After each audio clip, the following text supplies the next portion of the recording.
Dois eventos que ocorreram antes da criação do mundo. O primeiro evento é a majestade de Deus, o Pai, e Jesus.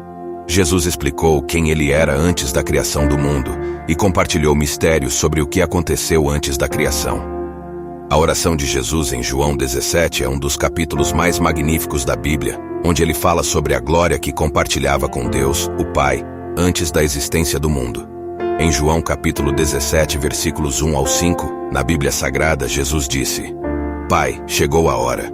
Glorifica o teu Filho, para que o teu Filho te glorifique, pois lhe deste autoridade sobre toda a humanidade, para que conceda a vida eterna a todos os que lhe deste.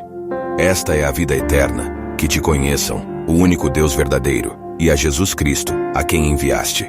Eu te glorifiquei na terra, completando a obra que me deste para fazer.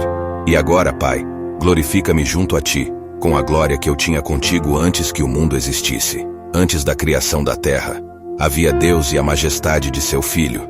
O livro de Gênesis contém inúmeros começos, incluindo a criação do homem e de outras criaturas, mas fica claro que Deus não começa aqui. Ele estava presente no início da Bíblia, e é escrito que ele estava presente na criação do universo. Antes da existência do nosso universo, tinha que haver algo ou alguém eterno, e a Bíblia deixa claro que essa pessoa é Deus. As Escrituras mostram em diversos versículos que Deus é incriado e eterno em sua essência, ou seja, ele sempre existiu e sempre existirá. No livro de Gênesis, por exemplo, o termo singular El é substituído pelo plural Elohim, que significa 3 ou mais deuses. Como resultado, a primeira frase da Bíblia em Gênesis usa um substantivo plural com um verbo singular. Pode-se argumentar que isso é gramaticalmente incorreto, mas teologicamente correto, implicando que Deus é 3 em 1, Trindade. Jesus tinha plena consciência de sua pré-existência e de sua natureza divina. Ele sabia que houve um tempo na eternidade passada em que Deus, o Filho, e Deus, o Pai, compartilhavam a glória. Jesus não poderia honestamente orar desta maneira se ele não fosse o próprio Yahvé, igual a Deus, o Pai. Em Isaías capítulo 42, versículo 8. Yahvé proclama que ele não compartilha sua glória com mais ninguém. Portanto, se Deus, o Pai, e Deus, o Filho, compartilham sua glória, eles devem ser ambos Yahvé. O Evangelho de João enfatiza a glória de Jesus em toda a sua narrativa. E João registrou cuidadosamente as muitas formas como Jesus se referia à sua própria glória em sua oração. Jesus, ao falar sobre sua morte iminente na cruz, disse que o Filho do Homem seria glorificado. Ele morreria, e em seguida seria ressuscitado como expiação substitutiva. O Filho glorificaria o Pai, e o Pai glorificaria o Filho. Eles promoveriam a glória um do outro, destacando a grandeza de Deus, algo que os cristãos são chamados a fazer. Tudo o que fazemos em pensamento, palavra e ação é para a glória de Deus. No final, vemos Jesus novamente em sua glória no livro do Apocalipse. João descreveu uma visão de Jesus poderoso, que não se assemelhava a nenhum homem comum. Em Apocalipse 1, João viu 7 candelabros de ouro, e no meio deles, alguém semelhante ao Filho do Homem, vestido com uma túnica longa e uma faixa de ouro ao redor do peito. Essa visão mostrava a glória e majestade de Jesus, que se identifica como o Alfa e o Ômega, o primeiro e o último, aquele que está no início e no fim de tudo, como descrito em Apocalipse capítulo 1, versículo 18. Esses títulos pertencem ao Senhor, Yahvé, o Deus de Israel, e ao mesmo tempo são aplicados a Jesus, o que o torna uma clara declaração de sua divindade. Imaginamos o que passou pela mente de João ao presenciar essa cena. A segunda parte do texto fala sobre a criação dos anjos, especificamente os filhos de Deus. O livro de Gênesis capítulo 6, versículos 1 ao 4, e o livro de Jó cativam muitos leitores da Bíblia devido à misteriosa identidade tanto dos filhos de Deus quanto dos Nefilins.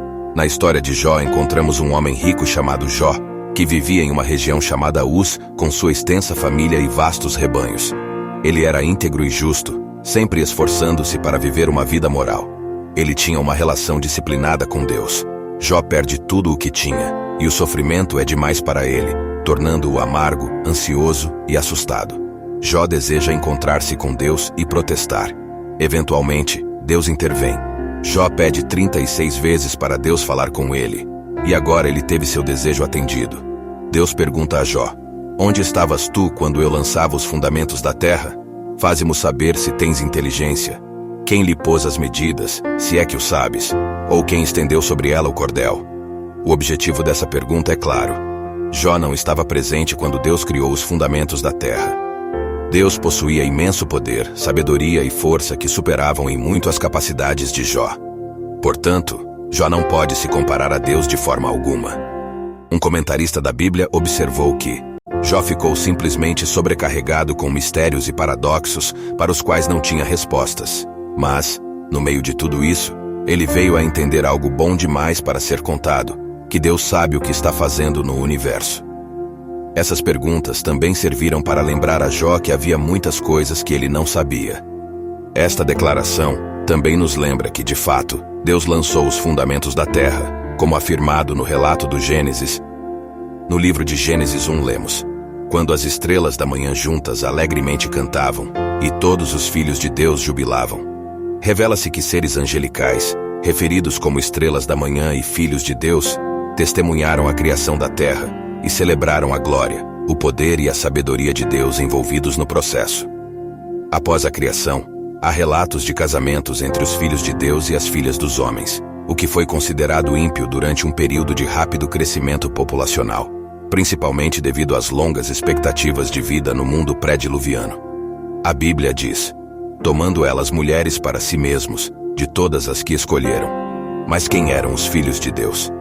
O judaísmo pré-cristão e a igreja primitiva sustentavam que os filhos de Deus eram seres espirituais ou anjos que se casaram com mulheres humanas e geraram os gigantes conhecidos como Nefilins.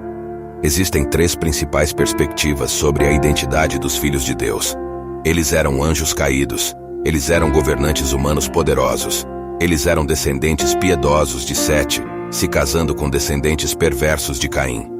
A crença tradicional é que os filhos de Deus eram seres sobrenaturais que tiveram filhos com mulheres humanas, resultando nos Nefilins. Existem argumentos que apoiam essa visão. O fato de que a frase filhos de Deus sempre se refere a anjos no Antigo Testamento dá suporte a essa ideia. Jó, capítulo 1, versículo 6, e Jó, capítulo 2, versículo 1, mencionam os filhos de Deus como seres espirituais, incluindo Satanás. A frase filhos de Deus é contrastada com homens, em Gênesis capítulo 6, versículos 1 e 2, o que implica que esses seres eram distintos dos humanos e casavam-se com as filhas dos homens. O contexto sugere que os Nefilins eram a prole resultante de seres espirituais e humanos. Judas, no Novo Testamento, também parece entender Gênesis capítulo 6, versículos 1 ao 4 como referindo-se ao casamento entre seres espirituais e humanos. Em Judas 6, ele fala sobre anjos que não se mantiveram em sua posição de autoridade e deixaram sua habitação adequada. A menos que Judas esteja se referindo a um evento desconhecido, ele parece estar mencionando os anjos que deixaram o céu para viver na terra, como mencionado em Gênesis capítulo 6, versículos 1 ao 4. Esses argumentos sustentam a visão tradicional de que os filhos de Deus se casaram com mulheres humanas e geraram os Nefilins. Embora isso possa parecer estranho para os ouvidos modernos, o mesmo pode ser dito de toda a Bíblia. A verdade é mais estranha que a ficção, e o mundo que Deus criou é muito diferente do que comumente acreditamos. Os filhos de Deus viram as filhas dos homens, e é mais preciso ver os filhos de Deus como demônios, anjos em rebelião contra Deus, ou homens possuídos por demônios. As filhas dos homens seriam mulheres humanas.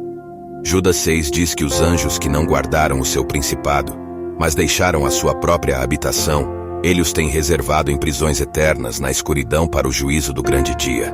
O líder desses anjos é Satanás, que se transforma em anjo de luz.